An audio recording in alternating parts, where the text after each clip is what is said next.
Hello साथियों, स्वागत है आपका अपने चैनल मिराज स्टडी पॉइंट पर। साथियों, आज की इस क्लास में पढ़ने वाले हैं क्लास 9 गणित का पहला चैप्टर संख्या पद्धति। संख्या पद्धति की प्रश्नावली 1.3 को हल करने वाले हैं। इसकी पहले की वीडियो में हमने प्रश्नावली 1.1 और 1.2 को हल कर चुके हैं और इसमें हम 1.3 के कुछ प्रश्न 1 और 2 को हल कर चुके हैं। आज से हम प्रश्न संख्या 3 से शुरू करेंगे।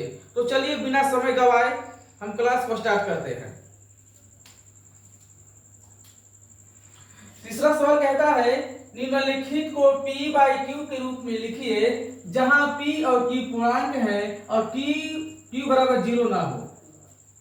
तो पहला सवाल है कि 0.6 पे बार 0.6 पे बार ये एक आसान आवर्ती संख्या है। इस प्रकार की संख्याओं को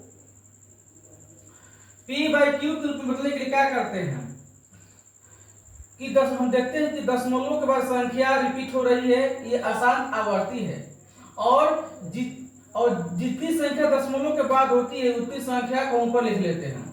हम देख रहे हैं कि दशमलव के बाद सिर्फ एक संख्या 6 है, तो क्या करेंगे हम इस पर हम 6 लिख लेते हैं और इसके नीचे जितनी संख्या पर बार होती है उतना हम 9 लगा देते हैं। यानी कितनी संख्या पर बार है, सिर्फ 6 पर बार है, इसलिए हम इस पर लगा देंगे 9।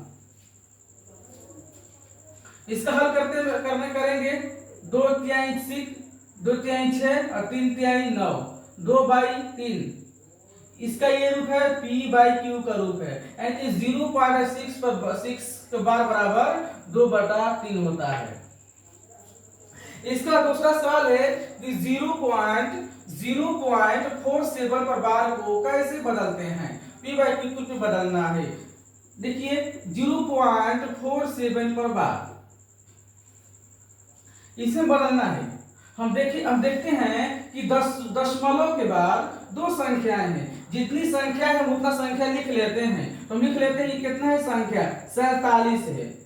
अब देख रहे हैं कि कितनी संख्या पर बार नहीं है, कि सिर्फ इसमें 4 पर बार नहीं है, इसलिए हम इसको हम घटा देंगे, बिना बार वाली संख्या को घटा देते हैं। ठीक है, इसके बाद देखेंगे हम कि दशमलव के बाद कितनी संख्या पर बार है। सिर्फ किस पर बार है, इसमें सिर्फ इस पर 7 पर बार है, 7 पर बार है।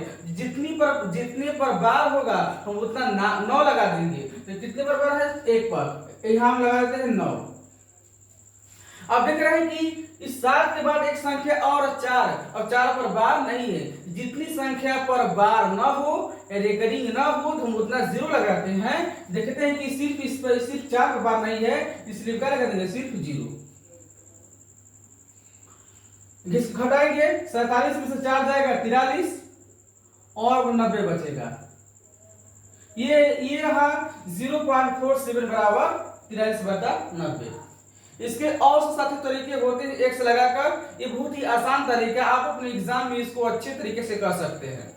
इसके बाद ये तीसरा सवाल कह रहा है कि 0.001 पर बार इसको बदलना है P बाई Q के रूप में। तो पहले का सवाल क्या है, तो 0.001 इसको बदलना है। तो क्या करना है, देखते हैं कि दशमलव के बाद 3 संख्याएं हैं और एक से पहले क्या है, 0 है। एक से पहले 0 है, तो इसमें 0 कोई मान नहीं जो पहले है, तो क्या लिख देंगे, सिर्फ ऊपर सिर्फ हम 1 लिख देंगे। अब देख रहे हैं कि दशमलव के बाद 3 संख्याओं पर बार है। जितनी संख्या पर बार होगा हम उतना क्या लगा देंगे, वो तो 9 लगा देंगे। तो कितने संख्या पर बार है, 3 पर, 3 को 9 हो जाएगा इसमें। ये रहा इसका P बाई Q का रूप। आपका तीसरा सवाल समाप्त होता है। अब आते हैं चौथे सवाल पर। चौथा सवाल कह रहा है कि 0.999 को P बाई Q के रूप में व्यक्त कीजिए। क्या आप अपने उत्तर से आश्चर्यचकित हैं? तो चलिए शुरू करते हैं। तो सवाल लिखा है कि 0.999 और इस पर डैश डैश डैश, यानी कि दशमलव के बाद संख्या 9 बार बार रिपीट हो रहा है, बार बार आ रहा है, इसलिए एक आसान आवर्ती संख्या है। इसको हम लिखेंगे, शॉर्ट में लिखेंगे तो 0.9 अपॉन 9 क्या हो रहा है, बार बार रिपीट हो रहा है, इसको इसको इस प्रकार से हम इसको लिख देंगे। अब इसी को हमें क्या बदलना है, P बाई क्यू के रूप में बदलना है। तो क्या करते हैं हम इसमें कि देख रहे हैं कि दशमलव के बाद कितनी संख्या है, सिर्फ एक संख्या है, जितनी संख्या होगा हम उसको ऊपर लिख लेंगे, ठीक है। अब देखेंगे कि जितनी संख्या पर बार होती है, जितनी संख्या पर बार होती है हम उतना 9 लगा देते हैं। तो 9 इसमें सिर्फ 9 पर बार है और सिर्फ एक संख्या है, तो इसके नीचे हम क्या लगा देंगे, 1 लगा 9 लगा देंगे। क्या हुआ, 9 न कट जाएगा तो 1 आएगा। इसीलिए सवाल कह रहा है कि क्या आप अपने उत्तर से आश्चर्यचकित हैं, तो कह देंगे हाँ अपने उत्तर से आश्चर्यचकित है, क्योंकि ये 0.99 दिखा रहा है, आसान आवर्ती दिखा रहा है, लेकिन ये असल में क्या है, 1 है। असल में क्या है, ये 1 है। जब ये 99 हो रहा है तो आगे जाकर क्या हो जाएगा, ये 1 हो जाएगा, इसलिए इसका 1 मान आ रहा है। इसलिए हम कहेंगे हाँ हम अपने उत्तर से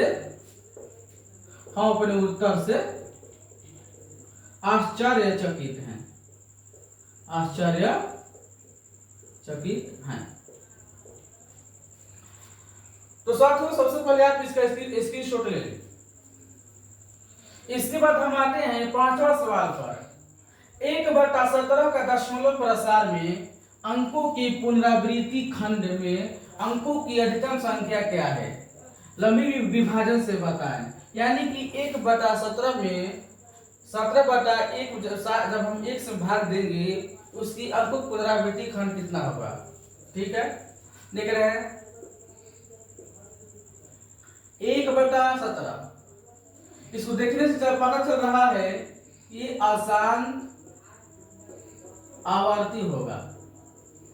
जब आसान आवर्ती है संख्या रिपीट होगी, वही देख रहे हैं कि दशमलव के बाद संख्याएं कितनी बार रिपीट हो रही, कितनी संख्या एक बार रिपीट होगी। तो चलिए शुरू करते हैं।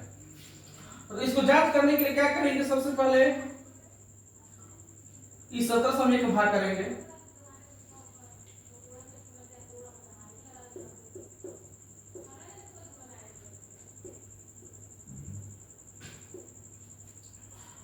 तो 17 के पहाड़ा में 1 नहीं आता है, यहाँ दशमलव लगाएंगे 0, फिर एक बार 10 नहीं आएगा तो 0 लगा देंगे, ठीक। इसके बाद पढ़ेंगे 17×5 = 85, तो घटेगा इसमें 15 बचेगा, फिर एक बार हम 0 लगाएंगे, फिर एक बार 8 गुणा करके 17×8 = 136, इसको घटाएंगे 10 में 6 आ जाएगा 0, 4 से जाएगा 1, फिर यहाँ 0 लगाएंगे, फिर इनको फिर करेंगे 17×8 = 136,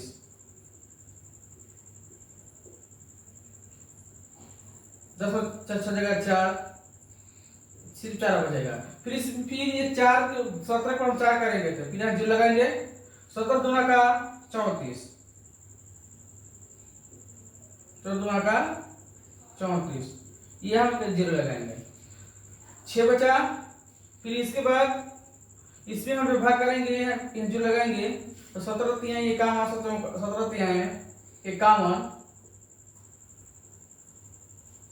यहाँ की तरफ घटाएंगे इसको, इसमें यहाँ 9 बचेगा, फिर इसको हम यहाँ लेंगे, इसको फिर हम यहाँ लेंगे,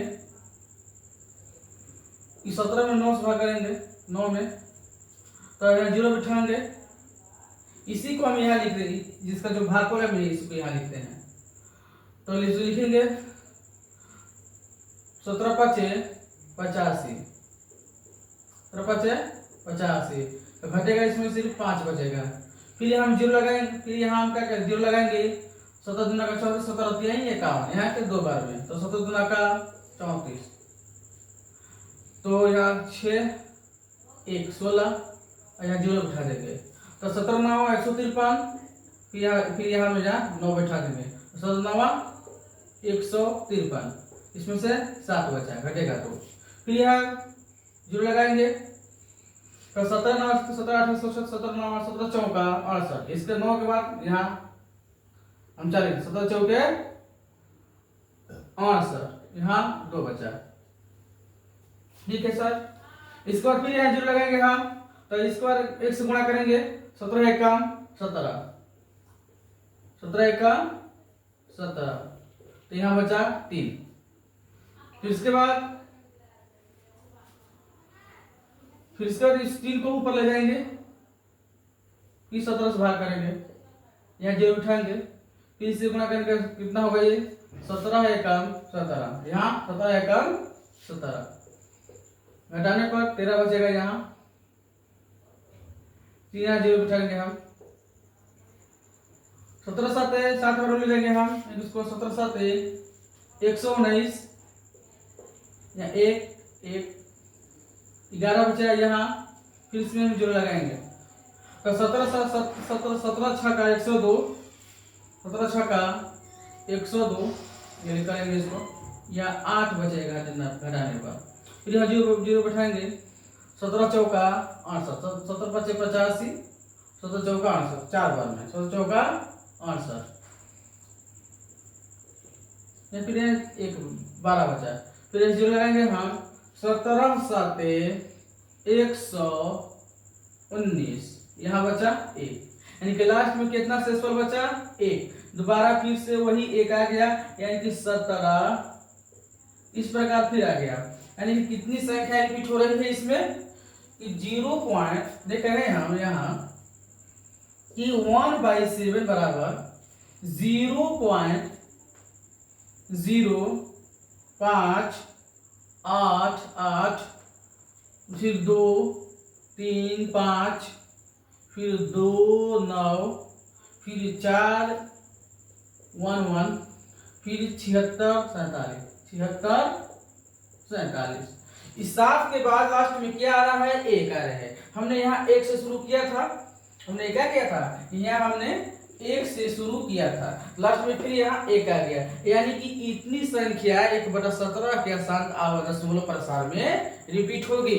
कितनी संख्या यहाँ से लेकर यहाँ तक संख्या बार बार क्या होगी रिपीट होगी, यानी कि कितनी संख्या ये इसमें कितनी संख्या है गिन लेते हैं, 1 2 3 4 5 6 7 8 9 10 11 12 13 14 15 16, इसमें कितनी संख्या रिपीट होगी 16 संख्याएं रिपीट होगी, इसमें 16 अंक, ये 16 अंक बार बार क्या होंगे रिपीट होंगे पुनरावृत्ति खंड में।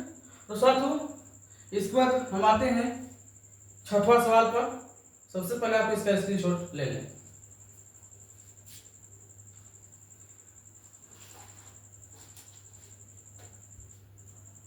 तो चलिए अब हम अपने 6वें सवाल को शुरू करते हैं।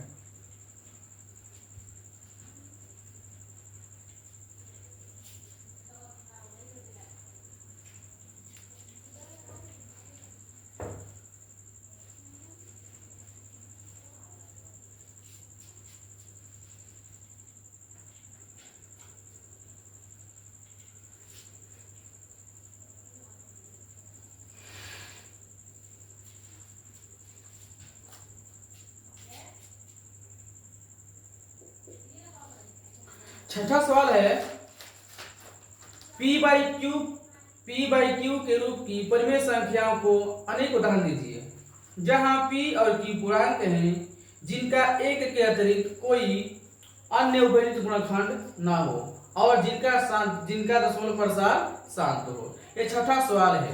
तो इसमें क्या कह रहा है कि P बाई Q के रूप की ऐसी परिमेय संख्याएं बताइए जिनका दशमलव प्रसार शांत हो और P और Q में एक ही उभयनिष्ठ गुणनखंड हो, यानी कि P और Q का मसा एक हो। तो चलिए शुरू करते हैं। ऐसे हम बहुत सारे दे सकते हैं एग्जाम्पल, यानी कि P और Q में उत्तर इसका P और Q में उभयनिष्ठ गुणनखंड उभयनिष्ठ गुणनखंड एक हो। तो पहला है जैसे 7/8, 7/8, जब हम 7 और 8 का मसा ज्ञात करेंगे तो इसका मसा कितना आएगा 1 आएगा। ये क्या इसका P बाई Q का रूप है, पहला सवाल है। और इसको हम लिख सकते हैं, और ये क्या है ये शांत है, क्या है हमें P बाई Q के रूप में उभयनिष्ठ गुणनखंड हमें p बाई q के रूप में संख्या को लिखना है जिसका उभयनिष्ठ गुणनखंड 1 हो और ये क्या हो, शांत होना चाहिए। क्या होना चाहिए, शांत होना चाहिए। तो शांत होने के लिए चाहिए कि पी क्यू का मान क्या है कि हर का मान में या तो सिर्फ 2 हो या तो सिर्फ 5 हो या तो 2 और 5 दोनों हो। ऐसी संख्याओं को लेंगे जिनका हर में सिर्फ 2 आए या 5 आए या 2 और 5 दोनों आ जाए। तो हम ले लेते हैं एक 7 का 8 ले लेते हैं। जब इसमें 7 हो गया 8 का जब हम निकालेंगे अभाज्य गुणनखंड, ये 2 का पावर कितना होता है 3, ये 2 का पावर कितना होता है 3 होता है। ठीक है, इसके बाद और ले लेते हैं हम, जैसे ले लेंगे हम 5/25 ले लेते हैं। 5/25 जब इसे करता 5/25 ले लेते हैं, यानी कि जिसका मासा हमें 1 हो वो लेना है। तो ले लेते हैं 11/8 ले लेते हैं। तो इनका मासा कितना है, मासा कितना होगा, इसका मासा आएगा 1, तो 11/8 हो गया। तो इसको लिखिए 11 और 8 को लिख सकते हैं 2 के पावर 3 के रूप में लिख सकते हैं। ये हो गया। इसको हमें लिखना है कि जैसे लिख सकते हैं कि 17/25 यानी कि जांच करना है। इसको यदि इसमें भाग करते हैं तो कितना होगा, ये 17 1 काम 17 15 में 7 जाएगा 8, 15 में 7 जाएगा 8, यहाँ 1 बचेगा 0, यानी कि ये 8 हो गया। और 8 में 17 से भाग करना है, 8 से कम 8 9 9, यानी कि 8 9 का मासा 1 बार में कट जाएगा, यानी कि 8 9 का मासा कितना है 1, यानी कि 17 और 25 में उभयनिष्ठ गुणनखंड कितना है, सिर्फ 1 है। तो ये 17/25 p बाई q का रूप का हो गया। और इसको हम इस 25 को हम 5 के रूप में 5 के पावर 2 के रूप में लिख सकते हैं। ऐसी संख्या को लिखना है नीचे में हर में कि या तो सिर्फ 2 5 या दोनों आ जाए। इसका तो लिख सकते हैं 17/8 लिख सकते हैं। जब इसको 17/8 लिखेंगे तो 17/2 के पावर 3 कर सकते हैं। ये सब क्या है, ये सब शांत है। इसके बाद हम लिख सकते हैं 3/100 इसमें सिर्फ 2 है, इसमें 5 है 2 है, तब 3/100 को क्या लिख सकते हैं 5 × 5 2 × 2, यानी कि 3/5 का पावर यहाँ 2 होगा और 2 का पावर यहाँ 2 होगा।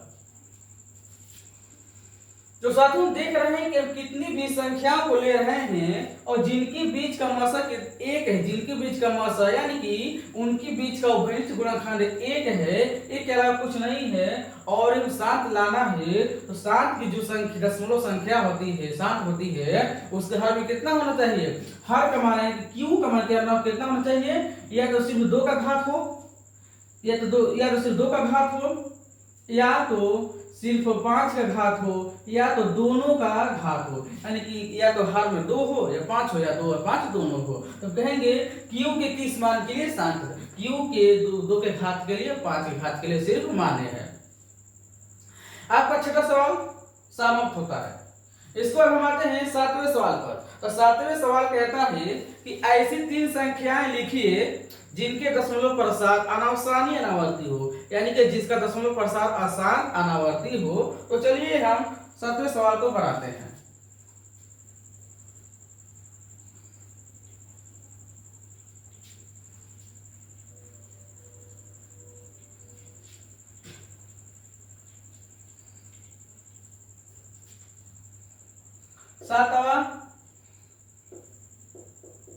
सातवां सवाल, ऐसी 3 संख्याएं लिखिए,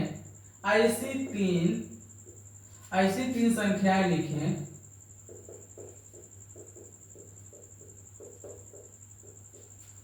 जिनका दशमलव प्रसाद आसान अनावर्ती हो। तो इसका आंसर होगा कि आसान अनावर्ती अपरिमेय संख्या होती है। अपरिमेय संख्या का दशमलव प्रसार कैसा होता है? आसान अनावर्ती होता है। यानी कि हम अपरिमेय संख्या को उदाहरण दे सकते हैं। हम लिखेंगे कि जो अपरिमेय संख्या होती है, अपरिमेय संख्या का इसका दशमलव प्रसार क्या होता है? अशांत अनावर्ती होता है। यानी कि हम किसी प्रकार के लिख सकते हैं, जैसे √2, √3, √5, ये रूट के रूप में है, अशांत आवर्ती। जैसे मान निकालेंगे अशांत अनावर्ती होगा। अब देखिए दशमलव के रूप में इसको लिख सकते हैं कैसे हम कि 0.52 इसको देख रहे हैं, ये 0 हो गया, फिर 2 के बाद डबल 0, फिर 2 के बाद ट्रिपल 0, फिर 2 के बाद फोर्थ 0, यानी कि इसमें संख्या 12 0 बढ़ रहा है। यानी कि कोई फिक्स नहीं है कि संख्या रिपीट हो रही है, लेकिन अनरिपीट हो रही है, संख्या बदल बदल कर आ रही है, इसलिए यह आसान अनावर्ती का उदाहरण हो गया। और भी इसका उदाहरण दे सकते हैं 0.71, फिर इसके बाद 711, फिर इसके बाद 7111, फिर इसके बाद 7111, क्या है बढ़ा सकते हैं। ये आसान अनावर्ती होता है। एक आपको बता दें कि जितनी अभाज्य संख्याएं होती हैं, जितनी अभाज्य संख्याएं होती हैं, यदि हम उनमें रूट लगा देते हैं तो संख्या क्या बन जाती है? अपरिमेय संख्या बन जाती है। यानी लिख सकते हैं नोट के रूप में कि अभाज्य संख्याओं को रूट में लिखने पर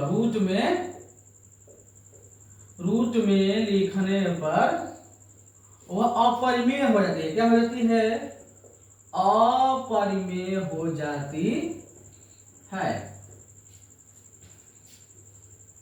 जैसे 17 क्या है? एक अभाज्य संख्या है। यदि इसको हम रूट के रूप में लिख देते हैं, ये अपरिमेय संख्या हो जाती है। इसी प्रकार 19 एक अभाज्य संख्या है, इसको लिख दीजिए रूट में, ये क्या हो जाएगा? अपरिमेय संख्या हो जाएगा। यानी कि अभाज्य संख्या को अपरिमेय बनाना है तो रूट लगा दीजिए, बन जाएगा। यह है आसान अनावर्ती के उदाहरण।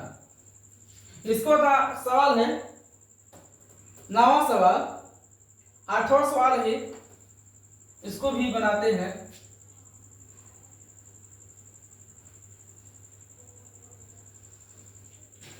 अच्छा,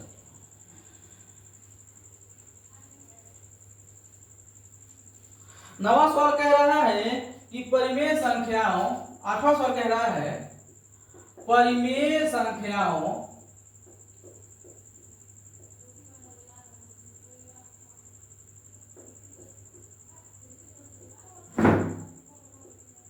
परिमेय संख्याओं 5/7 और 9/11 के बीच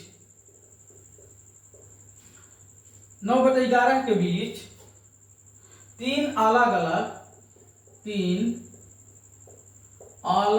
अलग अपरिमेय संख्या ज्ञात करें। अपरिमेय संख्या ज्ञात करें।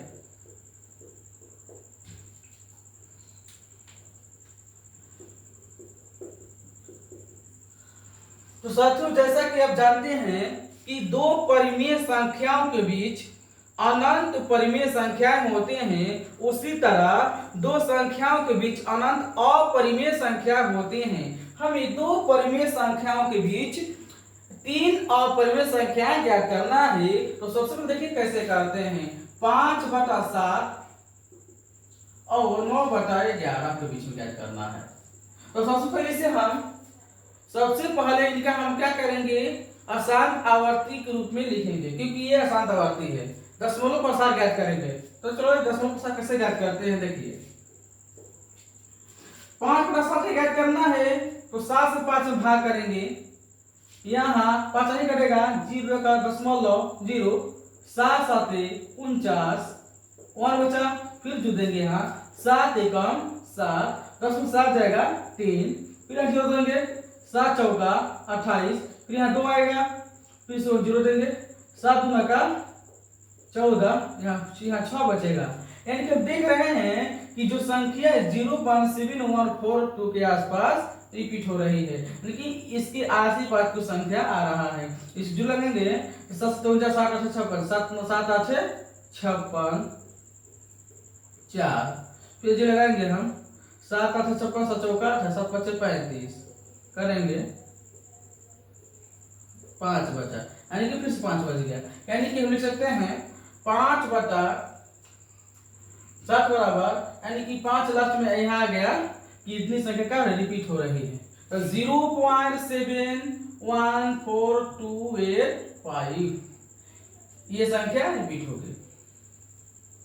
इसके बाद हम आते हैं कि 9 बटा 11 को इसका भी क्या निकालना है, दशमलव प्रसार ज्ञात करना है, तो ज्ञात करते हैं 11 9 दशमलव देगा 0, 11 8 88, यहाँ 2 बचा 0, 11 एकम 11, यहाँ 9 बचेगा 0, यानी कि 9 बचा है, ये कितना बचा है यहाँ 9, यानी कि 11 8 88 2 बचेगा, यानी कि 0.8181 होगा, 0.81 रिपीट होगा। हमें अब क्या करना है, इन दोनों के बीच हमें 3 अलग अलग अपरिमेय संख्या ज्ञात करना है, तो किनके बीच, इन दोनों के बीच हमें ज्ञात करना है।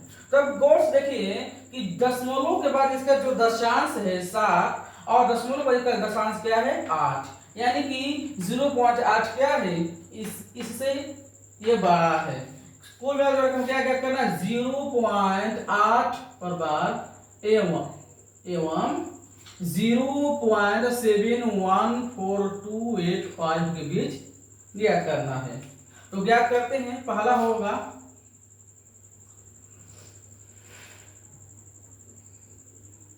3 को ज्ञात करना है। देखिए इस 7 से बाहर 8 गया, तो पहले का 7 है, इसको लिख सकते हैं 0.7 और यहाँ कुछ लिख सकते हैं 7 बाद हम यदि हम 1 लिखें यहाँ 0 लिख देते हैं, क्योंकि 8 से नीचे इसे इस दशांश से नीचे होना चाहिए, 0.710 1 ट्रिपल 100 फिर 1 ट्रिपल 0 140, ये क्या है, एक अपरिमेय संख्या है। इसके बाद देख रहे हैं कि 0.7 से ज्यादा और 0.8 से कम होना चाहिए, तो लिख सकते हैं किसी भी प्रकार के, 7 से नीचे नहीं लिखना है, लिखना है 0.7, तो यहाँ लिख सकते कुछ लिख सकते हैं, यदि हम 2 लिखते हैं इसको यहाँ 0 लिख देंगे, फिर 2 लिखकर फिर डबल 0, फिर हम जानते हैं कि साथ जो अनावर्ती होती है रिपीट होता है, रिपीट नहीं होता है, संख्या बदल कर आती है, इसलिए हम बार बार ले रहे हैं। 0.720 200 फिर 200 फिर 240, यानी कि रिपीट करेगा।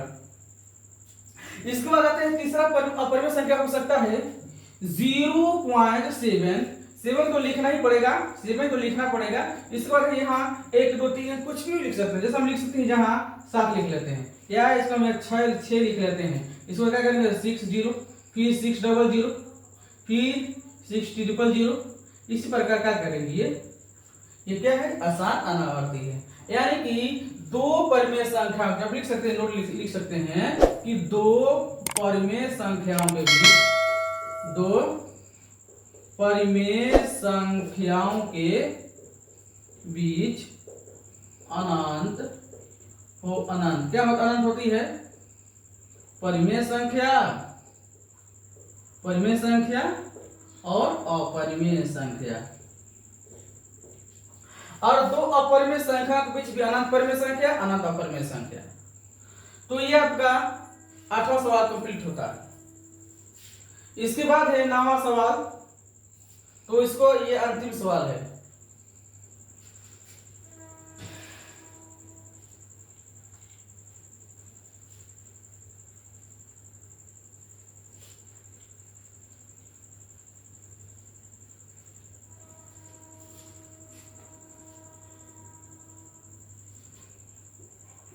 नवे सवाल में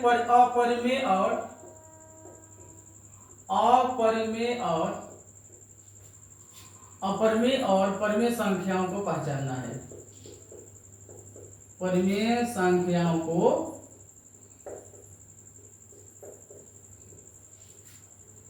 पहचानना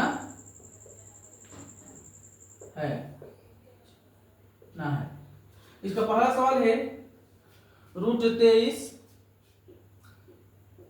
दूसरा है √225, तीसरा है 0.376 3796, इसके बाद है चौथा 0.4478 रिपीटिंग। इसके बाद है ई सवाल 1.0 1.1 1.10 100 100 140 यानी कि रिपीट हो रहा है। इस देखिए अब बनाते हैं इसका हमें अपरिमेय और परिमेय संख्या को पहचानना है। तो सबसे पहले देखिए हमने आपको पहले बताया था पीछे कि तुरंत जस्ट पहले बताया था कि किसी भी अभाज्य संख्या को यदि हम रूट में लिख देते हैं तो क्या होती है, अपरिमेय संख्या होती है। पहला ट्रिक है, देख रहे हैं कि ये जो 23 है, 23 क्या है, एक अभाज्य संख्या, 23 क्या है, एक अभाज्य संख्या है।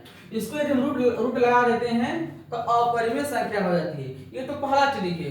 दूसरा ट्रिक ये है कि जब इसका हम दशमलव प्रसार ज्ञात करते हैं तो आसान अनावर्ती आता है, या ये इसका वर्ग नहीं निकलेगा। तीसरा इनके वर्ग भी इसका नहीं निकलेगा, इसलिए क्या है, ये एक आसान अनावर्ती है और ये एक अपरिमेय संख्या है।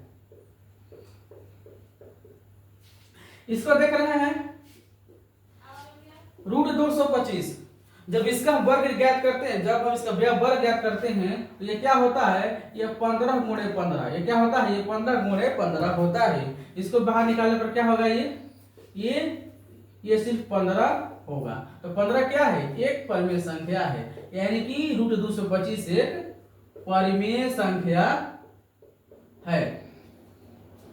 अब यहां देखना है कि 0.3796 देख रहे हैं कि दशमलव संख्या है, ये क्या शांत हो गई है, इनकी रिपीट नहीं हो रही है, शांत हो चुकी है, ये शांत आवर्ती है। क्या है ये, सिर्फ ये शांत दशमलव है। और शांत क्या होता है, एक परिमेय संख्या होता है, एक परिमेय संख्या होता है। इसको देख रहे हैं, ये सवाल डी सवाल देख रहे हैं कि 0.478 यानी कि बार बार कि दशमलव के बाद 478 संख्या क्या हो रही है, रिपीट हो रही है। यानी कि दशमलव के बाद जो संख्या रिपीट होती है वह अशांत होता है और आवर्ती, यानी आसान आवर्ती होता है। जब आसान आवर्ती होता है, क्या होता है, अशांत आवर्ती। तो अशांत आवर्ती एक परिमेय संख्या होता है। अशांत आवर्ती क्या होता है, परिमेय संख्या। और इसका अंतिम सवाल है कि 1.10 100 100 140 यानी कि संख्या दशमलव का संख्या बार बार क्या रही, कट रही है, बार बार इसमें भागा जा बार बार कट रहा है। दशमलव का संख्या बार बार आ रही है। तो देखें दशमलव संख्या कभी 10 हो रहा है, कभी 1000, कभी 10,000 की संख्या बार बार आ रही है, लेकिन बदल बदल कर आई है, अलग अलग संख्या आ रही है। इसलिए क्या है, इसका कोई मान निश्चित नहीं है, इसलिए ये अशांत अनावर्ती है। क्या है ये, अशांत अनावर्ती है। हम जानते हैं कि अशांत अनावर्ती जो होता है वो क्या होता है, वह अपरिमेय संख्या होता है। वह क्या होता है, वह अपरिमेय संख्या होता है। तो साथियों इसके बाद हम अगली क्लास में 1.4 को पढ़ने वाले हैं। तो साथियों यदि आप अच्छे से तैयारी करना चाहते हैं तो आप हमारे चैनल से जरूर जुड़िए और ज्यादा से ज्यादा अपने दोस्तों और साथियों में शेयर करें, लाइक और कमेंट शेयर करें। यदि आपको किसी भी प्रकार की कोई सवाल है तो कमेंट सेक्शन में पूछ सकते हैं, आपकी बहुत ही मदद की सहायता की जाएगी। तो चलिए अब हम विदा लेते हैं, मिलते हैं अगले क्लास में। जय हिंद, जय भारत, इनकलाब जिंदाबाद।